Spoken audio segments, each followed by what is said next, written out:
Hello everyone and welcome to Mountain Lake Journal. I'm Tom Hellick. This week, plans are moving forward for what's being billed as a first-of-its-kind factory here at the site of the old county airport in Plattsburgh. This plan is the first planning effort to get approval for a 162,000 square foot building. The town of Plattsburgh's planning office received sketches this past week with the first designs for the new Norsk Titanium plant.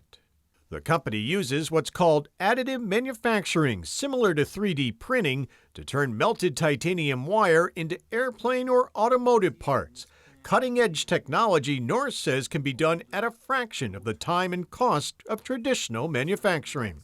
And the company plans to produce those parts in a new factory that it wants to build on a 40-acre plot at the old Clinton County Airport. It's expected to create at least 400 new jobs. Town planner Phil Van Bargen says the project is moving ahead quickly and could win final approval as soon as next month, with construction getting underway by November. I always think that it's very exciting when we get, especially a technology kind of manufacturer coming to town, new jobs, certainly a ripple effect of the economy that they're going to bring with them into the community, and will be a catalyst for other projects in an area that's very suitable, desirable, and quite an opportunity for other development to occur. Norsk isn't waiting. It already has equipment on the way that it plans to set up in this industrial park only a few hundred yards from the site of its new factory. The company plans to begin hiring and training workers beginning this month.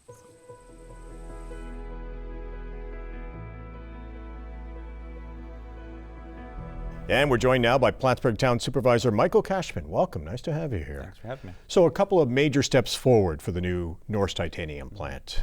Is this a sign that this is really happening?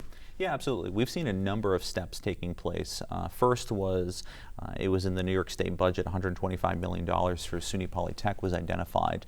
Then followed up by that was the big announcement across the pond where all of us were celebrating and excited to see what was to come, but actually having plans that you could feel, touch, see what they were envisioning really kind of puts it into perspective about what the future of our region holds. And the company has done that. It submitted those plans, looking at a 162,000 square foot plant on the site of the former Clinton County Airport terminal. They had talked about that location, but now indeed we know that's where they're looking. So what's the timetable to review those plans?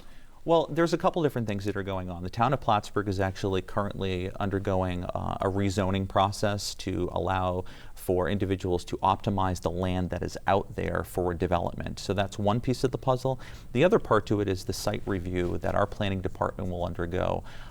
We are working with them to speed that process up as fast as we can to allow for the development to break ground and see some good things. As far as the town is concerned, do you see any obstacles or hurdles that have to be cleared with that site? Not as of right now, but I can tell you that earlier in the year we deployed with the Development Corporation in Clinton County as a governmental entity an infrastructure study to look at the land and the resources out there comprehensively from an infrastructure standpoint. We want to understand natural gas and electricity because Norsk is not the only development that we hope to see out there in the coming years. You think others could come in and co-locate there? I really do believe that. When you've got Norsk, first in the world type of operation, looking to develop a 21st century manufacturing transportation hub right here in North America, no doubt they'll be attracting others. Is this a good use for that old airport property? Oh, I think it's a phenomenal use. That property has laid dormant for a number of years. A while back, there was kind of a Sim City type of hope and dream for that property to have more housing development and kind of reorganized. But when Norsk and leaders in the North Country imagined what would be best for the region, I think it's perfect for where we're going. They are talking 400 to 500 new jobs altogether? Yeah, I've heard as high as 500, but the number that has been out there more is about 400 good-paying jobs. Having that many jobs come into Plattsburgh, high-paying jobs, what's that mean for the city, for the town? Well, it means a number. Well, it's funny you should say the city, because it's not just about the town, it's about the Plattsburgh region. Mayor Kalman and I talk about the uptown, downtown districts all the time, or the corridor. They've got the Strand for the Cultural Arts Center, we've got the hotels, housing stock, apartments. Folks in Peru are going to see the impact of this. This is going to do very well by the entire region, and we're very excited about that. We'll see an infusion. If you have several hundred new families coming in, does the area have enough housing right now, or are we going to see a bit of a housing boom? Sure. Right now we're certainly seeing some subdivisions being built right now, but my phone has been absolutely hot with interest. The other news of the past week, even though ground hasn't been broken on the plant yet, some of the new machines that are often compared to industrial grade 3D printers will start arriving within the next few weeks. Is this a sign that the machines are going to arrive and that workers are going to be trained so that they'll be up to speed by the time the plant opens? Yeah, it's our understanding that they're doing everything in steps. When I'm on social media, I love Twitter as a news resource, and Norsk tweeted out the fact that their first machine was en route to Plattsburgh, and that's pretty exciting. It's just another one of those mile markers as it relates to this project. They'll be in a temporary location, probably a fairly small staff, but getting up and running until that new campus is built. Will local people be able to apply for and get the training for these jobs? We've been told that a number of people will have opportunities to be employed there. We are not facilitating that process. That's directly through the company and those resources.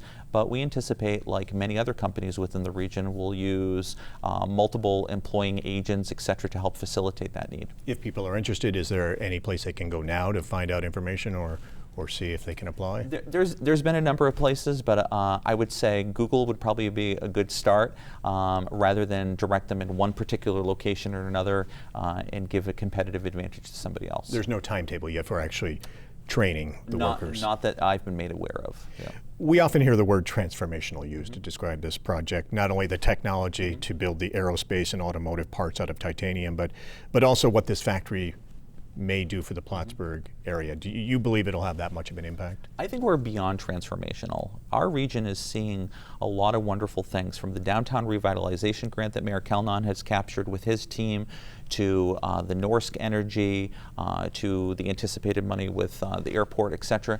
We have seen and talked about the transformational times in the buildup. We are at and surpass the threshold. We're past that tipping point, and I think that's why other companies are going to watch with great anticipation what Norsk does, because they're going to want to be on the ground and doing some similar things. So you believe there could be a ripple effect there? Oh, absolutely. This is the first drop in the pond, and we're going to see lots more things coming. Do we know why Norsk chose Plattsburgh? Was it the growing reputation as a transportation hub? Was it the state and Governor Cuomo saying that would be a good place for a factory like this, and we'll make sure it gets off the ground with $125 million? Do we know why the company chose Plattsburgh? I think there's lots of different reasons. Decisions aren't just made based on one, kind of dashboard indicator. I think Gary Douglas in the chamber is a phenomenal advocate for the Adirondack coast. We have wonderful partners in Senator Little, and of course, Governor Cuomo has done a great deal of work to do some heavy lifting to work on this project coming up to the North Country. When you bring all those things together, plus almost shovel-ready site that can be reimagined, and you have the transportation clusters and the manufacturing clusters and an international profile with all the other businesses in the area, it just makes sense that Norsk wants to be here in Plattsburgh. The town of Plattsburgh has been forced to step in within the past few months and oversee the operation of a mausoleum. Can you tell us a little bit about why that happened? So New York State's Division of Cemeteries basically declared the Whispering Maples organization defunct or abandoned. We would argue they were not providing the appropriate oversight to this organization. Back in 2015, we were made aware that we were going to have to receive it, operate it, both the town of Plattsburgh and Ellenburg, because this actually goes over two municipal borders. We have been successfully to date advocating that we kind of pump the brakes a little bit, understand what's going on, and get the appropriate resources to address the structural deficit of these facilities, as well as the long-term perpetual care. But thankfully to Senator Little and Assemblywoman Dupree, we were able to secure $300,000 for perpetual care to be divided between our two municipalities. But the biggest piece of it is the structural engineering that needs to go through to review those facilities and see what needs to be improved for the long-term care, because they really have just been mismanaged over the last 20+ years. It was absolutely disrespectful what was allowed to occur over the last several plus years in these facilities. The carpets are stains, the roof are leaking. Not very well built, not finished in fact, and not maintained to the level that they should have been.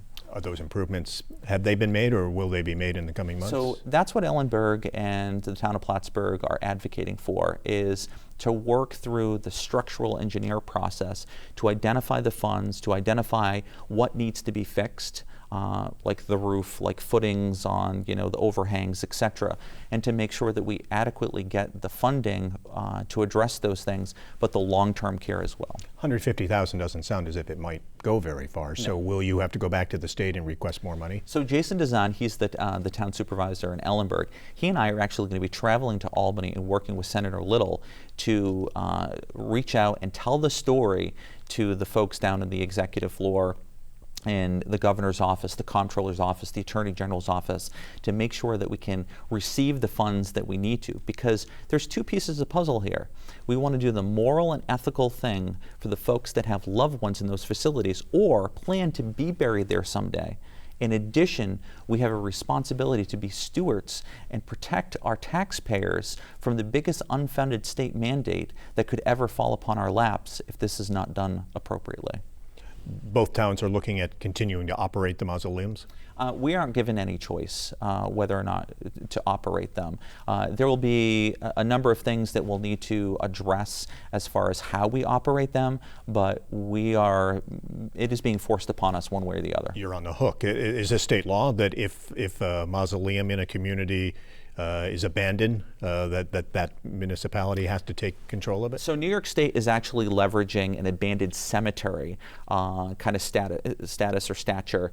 And traditionally, when a cemetery is abandoned, you go in, you mow the grass, you kind of protect the headstones, etc. A mausoleum is a very different situation. And we're in a unique situation because we're really the first of its kind, and we're also, this spans over 2 municipal borders. At least one council member suggested early on that maybe you look at closing it. It's a heartbreaking thing. It's a tough situation. I certainly am not an advocate for interring the bodies somewhere else. In fact, I've had a couple of people reach out to me and say, if either of the towns tried to do that, they would sue the towns. It would be held up in court for a number of years, and then the taxpayers are going to be, paying for court fees and stuff. Yeah. So really what we're trying to do is to work with our advocates down in Albany, the senator, the assemblywoman, and a number of others to do right by the folks that are there, but also protect our taxpayers.